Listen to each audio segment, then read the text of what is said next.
Morning, guys. I got an 8 to go to town, well, to the highway, and then we're gonna catch a bus, which only runs Monday, Wednesday, Friday to Tehachapi. Ridgecrest was an alternate resupply option, but Kernville sounds pretty cool too if we have time and we want to take a double or take double Neros, which I'm not going to explain what Neros are. It kind of is cringy when people explain what Neros are. But I may have explained what Hero was, which was news to me in a previous video. But if you Hero, because you have Nero, Zero, now Hero, if you Hero, you resupply, do your laundry, you charge everything, you eat, you do all the town stuff you would normally Zero or Nero on, but you go back to trail and hike a full day. So I've not Heroed, but I just wanted to pop on here and show you guys like what an early morning start looks like. It's pitch black.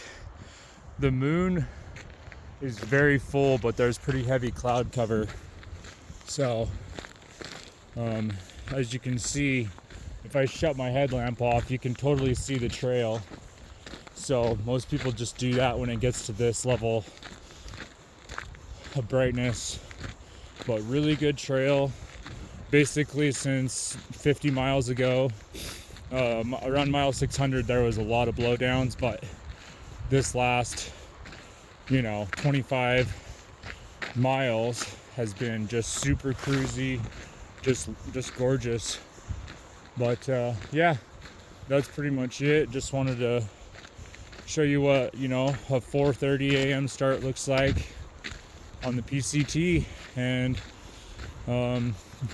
there's rumor of burrito breakfast at the highway, so how cool is that?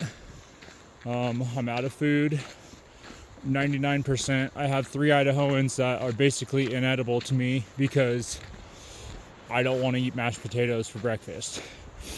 They're just not, my body would somewhat reject them. So I had my last bar, my Lara bar, which is a critical staple on trail, last night. I had a bunch of vitamin gummy packs that more a morale booster than anything, the sweetness. The only thing I could do is make an electrolyte drink, but I made a cough drop tea last night, which was like it wasn't cherry, but it was like a berry honey cough drop, which was really good. I was bone chilled.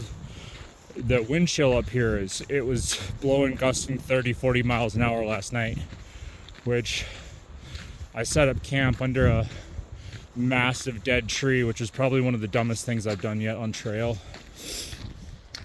So kind of annoyed with my decision making lately, but when you start adding up 20s and 25s day after day after day after day after day,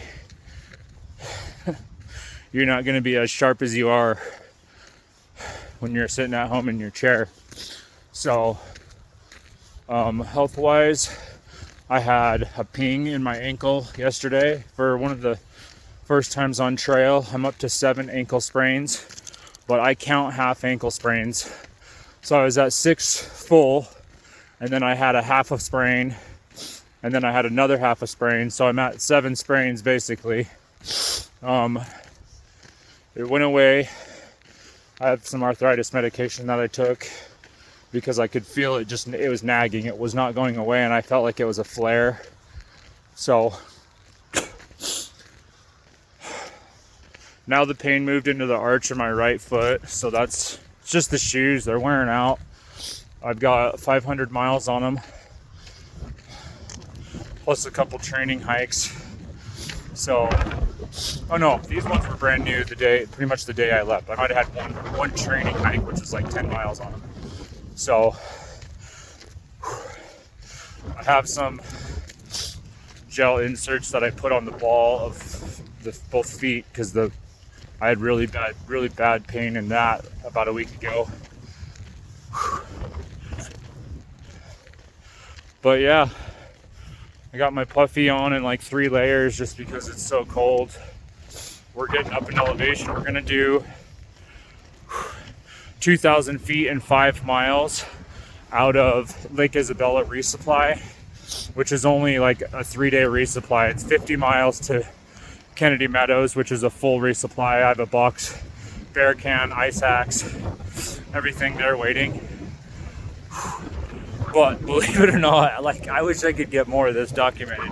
There's people that have been carrying their bear can for the last 100 miles. It's insane. Oh, I don't know. Maybe they didn't want to deal with losing it. It's weird, but I feel really blessed because I knew at home if I could make it 400, 500, 600 miles on this trail, I could do the whole thing. So I know now we've crossed the point of no return. The further into the trail I get, it's weird, the more kind of doubts creep in about wanting home. It's not doubt, it's just you want home.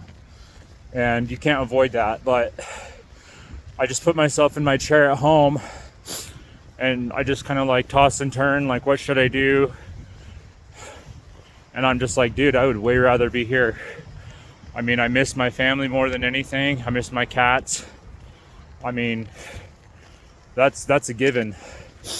But I feel like I'm doing something far more important than being comforted by them. I don't know how comforted they are by me.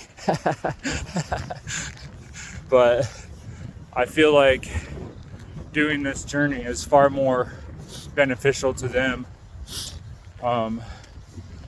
Because I know this trail is going to change me.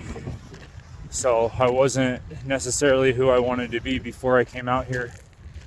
I guess we all have things we need to work on. But the sobriety for me out here has been really easy. I was already 6 or 7 months sober when I started the trail.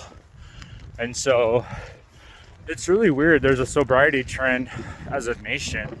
I feel like there's not a lot of alcohol on trail. Like, you know, my hiker town photo with the 3 cases of beer was strictly satirical. The owner was walking in and he's like, hey, can you grab that door? And I was like, here, I'll just grab these. So I got that funny photo, but there's really like people, you would think like every other person would just be vaping or smoking. Like, there's just none of that this year. It's really cool. So I think because they legalized weed, that's part of the reason. And maybe people are just really courteous about it. Like, the few people, like, honestly, there's been like 2 people that I just happened to walk by and they're like, hey man, you don't mind if I smoke? And I'm like, no, dude. So the people that do smoke out here are extremely cognizant. It's not just like these total, you know, idiots or whatever. Everybody out here has, you know, made a plan to be out here, which is hard enough in itself.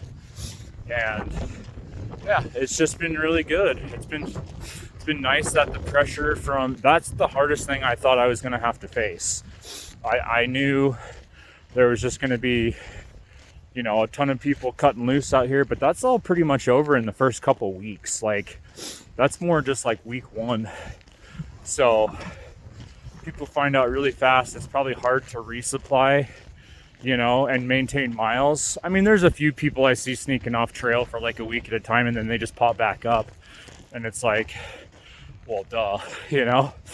But no, it's been really, really good just to be that positive influence and just to tell people my story and just be like, you know, I'm a sober hiker. And like, I mean, I hiked probably 20 miles with a police officer the other day. Not that police officers don't smoke, but I mean, imagine if I would have been sitting there like as a druggie, just hanging out with the cop for all this time, not knowing it. But you know, they're not out here to bust people, but you never know, man. It's really good not to have to worry about that kind of stuff and have a clean conscience, not have the logistical nightmare of trying to resupply your stash and not having hangovers. Like, I wake up 4:30 in the morning feeling awesome. And I'm not out the money of trying to go party. So I just wanted to touch on that too. I've been wanting to talk about that sobriety for a couple weeks. But wow, we are in a fog bank. Check this out. I gotta shut my headlamp off. Plenty bright to see now. Plus my headlamp's dead. The new fanny pack you can't see that I got is right there, and it is the best possible fanny pack you could possibly imagine. Let me shut my headlamp off. Gosh, man, I'm getting some hours or some long videos. Wait, I need that. I need my glove. The fanny pack I got was from Walmart. The other piece of trash, Coke PCT or whatever they are, they're a popular hiking brand. Jump, too small. Zippers ate the fabric inside. The zippers would constantly jam on the fabric inside. It's like, dude, you have one job as a manufacturer, as a designer, to design a... Anyways, don't get me started on thing. Somebody else was wearing it on trail. They grabbed it off the hiker shelf, and I'm like, have fun. But I'm kind of annoyed because I paid a lot of money for that. This Walmart fanny pack, the zippers are buttery. Like they refuse to, they will not ever jam because it's a larger zipper. Typically hiker gear zippers are waterproof and they're really small, so they jam with dust. They're stupid. Like, make the zippers 5% larger. Who cares about the weight? Oh, so what? They were 1/4 of an ounce heavier. Dude, I want a zipper that freaking works. So if any industry freaking gearheads are watching this. So I had to return one of my pouches to the manufacturer on my backpack because within the first month the zippers both jumped the track. Dude, that's my phone case. Anyways, I'm getting off of zippers. It's annoying. $10 for the Walmart fanny. Big buckle, like a tool belt buckle. Perfect. Like I can unsnap it, snap it. I just can't say enough good things about that. Like Walmart stuff, shout out to Walmart. Who cares? It's all imported. Everybody's like, oh, I support America. Dude, you know where America gets 99.9% of all items? Not here. Like, well, you got to support the mom and pops. Like, yeah. So they're buying it from somewhere overseas and then reselling it. I get that. But when it doesn't work and they don't replace it, that's a problem. But so far, like with my other gear, they've just been like, no questions asked. So that's the right thing to do. So I do appreciate that. But so I did support local on all my stuff except for as far as I know, except for like a couple things. Like, I mean, my trekking poles were eBay, sleeping pad eBay, backpack local, my headlamp, my battery, all my stuff was pretty much like local garage grown stuff. But I guess my shoes were Amazon. Anyways, I have a lot of mixture of Amazon stuff too, but I am gonna need some better wool base layer for the Sierra, because like it's not even cold yet and I'm cold. So once you start moving, you warm up. I guess that's just the sacrifice. But there's one other thing I wanted to say before I get off of here. Zipper, fanny. Oh, my battery pack. Dude, I'm striking out. I had a Nightcore 10,000 milliamp ultralight battery. Couldn't make it 2 charges on my phone, and everybody said that's normal. I'm like, dude, I'm out here for 4 days. I can only listen to music like half the day, twice. Like, dude, no. So I went up to a 20,000 milliamp, big, chunky, heavy battery, and I was like all stoked on it because I got like 4 70% phone charges probably, because my phone would get to like 30%, and so I would go up to 7. Dude, it went like 2 days, only burned like 1 out of the 4 bars, and I was like, sick. So I go to plug it in last night thinking I still had like 2 dots or whatever. I had 1 dot left 25%, and my phone only went from like 35% battery to like 47. Couldn't charge my air pump, couldn't charge my headlamp, so that will not work unequivocally. We decided to jump out on Kearsarge Pass in the Sierras. We're not doing the 8-day haul. That's ludicrous. We're not elite. We're not psycho. Definitely not stupid. So it was kind of a thing that some people pitch, like an 8-day food haul and an 8-day like Sierra. No.